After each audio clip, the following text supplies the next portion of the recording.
সম্মানিত হাজিরিন, জান্নাতের সার্টিফিকেট প্রাপ্ত সাহাবী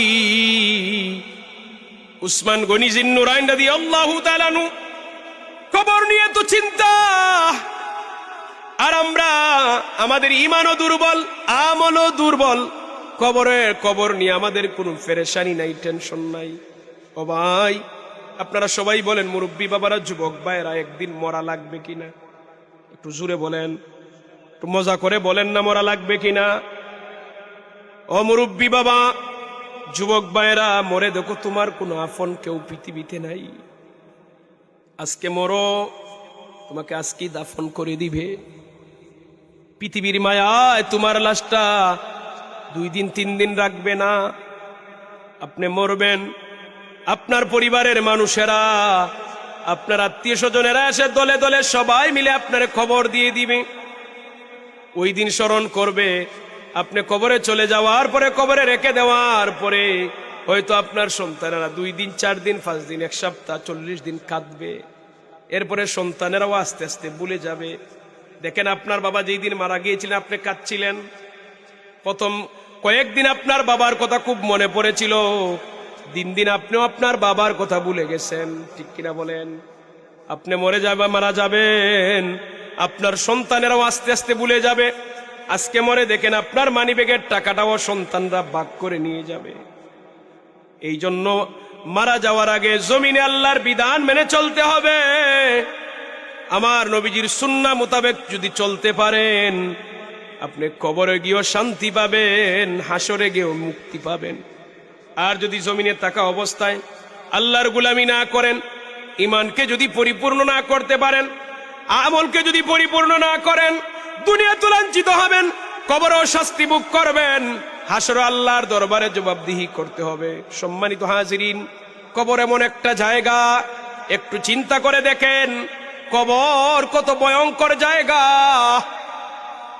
মনে করেন, কোনো শাস্তি যদি না দেওয়া হয়, আর আপনাকে যদি বলা হয় অন্ধকার কবরে আপনি থাকেন, একা একা থাকতে থাকতে তো আপনি হার্ট ফিল করে ফেলবেন, ঠিক না? এমন একটা জায়গা, লড়াচড়া করা যায় না, সর্বোচ্চ দাঁড়াইতে পারবেন, কাঁধ ফিরানোর জায়গা নাই, এত ছোট্ট ঘর। এই ঘরের মধ্যে কিভাবে থাকবেন একটু কল্পনা করে দেখেন। পৃথিবীর মানুষের মধ্যে ধর্ম নিয়ে বিভক্তি আছে, প্রতিটা জিনিস নিয়ে মতামত আছে, কিন্তু মৃত্যু নিয়ে কারো দ্বিমত নাই। আসেনি? হিন্দুকে জিজ্ঞাসা করেন মরবে কিনা, বলবে হ্যাঁ মরা লাগবে। খ্রিস্টানকে জিজ্ঞাসা করেন মরা লাগবে কিনা, হ্যাঁ মরা লাগবে।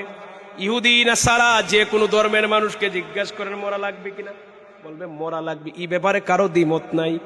যেহেতু মরাই লাগবে, আপনাকে আমাকে মরতেই হবে, অতএব মরে যেন কবরে গিয়ে শান্তি পাই, এমন ব্যবস্থা করে যাওয়ার দরকার আছে না নাই? সম্মানিত হাজিরিন, দুনিয়ায় আপন মানুষের অভাব হয় না। মরে দেখেন কেউ আর আপন থাকে না। প্রথম কয়েকদিন পরিবারের মানুষেরা কাঁদবে, একটু একটু দোয়া করবে। দিন যত যাবে আপনার পরিবারের মানুষেরা ভুলে যাবে, তারাও মরবে, তাদের সন্তানেরাও কিছুদিন স্মরণ করবে, তারপরে তারা ভুলে যাবে।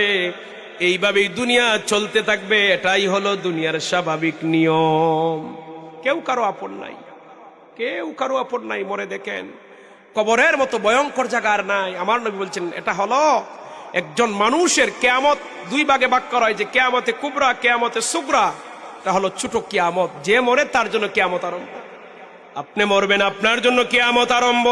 আমি মারা যাব, আমার জন্য কিয়ামত আরম্ভ হয়ে যাবে যখন আপনি আমি কবরে যাব। আপনার আমার নবী বলছেন, কবরের আযাব থেকে, কবরের ঘাট থেকে যে রক্ষা পাবে, আল্লাহ তাআলা পরবর্তী ঘাটগুলাকে তাকে সহজ করে দিবেন। সম্মানিত হাজিরিন, কবরের ঘাট থেকে রক্ষা পাইতে গেলে ঈমান মজবুত করা লাগবে, আমল মজবুত করা লাগবে। আপনি আমি যখন কবরে যাব, কবরে রাখার পরে ফেরেশতারা আসবে।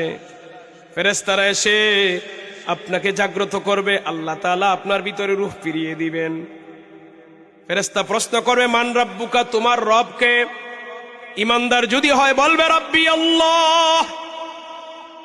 ওমা দীনুকা, তোমার দিন কি? দীনি আল ইসলাম। ওমান নবিয়ুকা, তোমার নবী কে? নবিয়ুনা মুহাম্মাদুর রাসূলুল্লাহ সাল্লাল্লাহু আলাইহি ওয়াসাল্লাম। অথবা আল্লাহর নবীকে দেখিয়ে বলা হবে মান হাজার রাসূল, ওই ব্যক্তিকে, উনার ব্যাপারে তোমার মন্তব্য কি? ইমানদার হলে নবীজিকে চিনে ফেলবে। জীবনে জমিনে নবীজিরে দেখে নাই, কিন্তু কবরে যাওয়ার পরে ইমানদার ব্যক্তিটি কি নবীজিরে চিনতে পারবে? বেঈমান কাফেররা চিনবে না। যখন প্রশ্ন করা হবে মান রাব্বুকা, তোমার রবকে বলবে লা আদরি, আমার জানা নাই, লা আদরি, আমার জানা নাই। যতটা প্রশ্ন করা হবে বলবে লা আদরি, আমার জানা নাই। সম্মানিত হাজিরিন, কাফের মুশরিক মুনাফিকদের কবরকে আল্লাহ সংকুচিত করে দিবেন, সংকীর্ণ করে দিবেন, ছোট করে দিবেন। কতটুকু ছোট? ডান দিকের মাটি এমন জোরে চাপ দিবে, ডান দিকের হাড্ডিগুলো মটমট করে ভেঙে বাম দিকে চলে যাবে। বাম দিকের মাটি এমন জোরে চাপ দিবে, বাম দিকের হাড্ডিগুলো মটমট করে ভেঙে ডান দিকে ঢুকে পড়বে। ওই আল্লাহর বান্দা এমন জোরে চিৎকার মারবে, পৃথিবীর উত্তর থেকে দক্ষিণ, পূর্ব থেকে পশ্চিম, আল্লাহর সৃষ্টিকুলের মধ্যে যত প্রাণী আছে সবাই ওই আল্লাহর গোলামের, আল্লাহর বান্দা বান্দির আওয়াজ শুনবে। শুধুমাত্র শুনতে পারবে না জিন আর মানুষ। জিন আর মানুষ তারা সবাই শুনবে তার আওয়াজ।